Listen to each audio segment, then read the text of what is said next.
नमस्कार जीपी नीलू YouTube channel को आपन को स्वागत। पीएम किसान योजना रे जो इंस्टॉलमेंट तले पेमेंट प्रोसीड रही तार माने कौन कौन करिया पड़िबो आपन खाता रे बहुत शीघ्र टंका पड़िबो। सेति पई आप पीएम किसान पोर्टल को जाई फार्मर कोन रे जो बेनिफिशियरी स्टेटस रही तारी ऊपर क्लिक कले आपनकर बेनिफिशियरी स्टेटस एही परि आसीबो। या को सब सबमिट कले आपनकर डिटेल्स आसीଯିବ। देखंतु मैं एक चासी भाई रो बेनिफिशियरी स्टेटस रखी जहाँकि आपड़ देखिपे तांकर डिटेल्स आसी तांकर नाम बापा नाम एवं क्यों पंचायत ये सब डिटेल्स आसीଯିବ। रजिस्ट्रेशन नंबर EKYC होइछि कि नहीं, लैंड सेंडिंग येस रही कि नहीं आपड़ देखिपे तांकर सब किछि सठिक रही। किंतु 2/1/2000 से प्रथम इनस्टॉलमेंट पाइथिले तापर जेतिक सब इनस्टॉलमेंट तले पेमेंट प्रोसीड रही बर्तमान सुधा तांको बैंक अकाउंट को टंका आसी नहीं। हम चैनल रे नुआ करी वीडियो देखथिले वीडियो गोटे लाइक कर दियंतु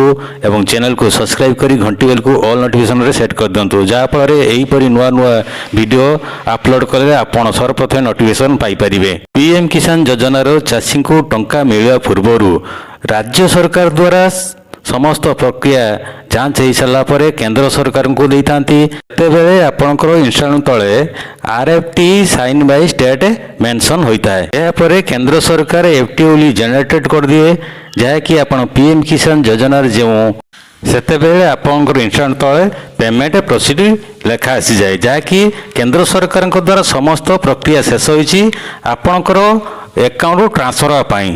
एथिपाई आपण कौनसी काम करिया पड़िबो नहीं जहाँकि 3 दिन भितर आपणकर टंका आसीजिवो। बेले बेले आपणकर मासे बा 15 दिन समय लागे। आपणकर जदि पीएम किसान योजना रे एहीपरि शो करुछि ताहले आपण व्यस्त होंतिनि आपण 100% आपणको खाता को टंका आसीजिवो।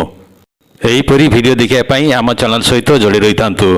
पुणी एक नुआ वीडियो नहीं आछि सेत पर्यंत रहिली। जय जगन्नाथ।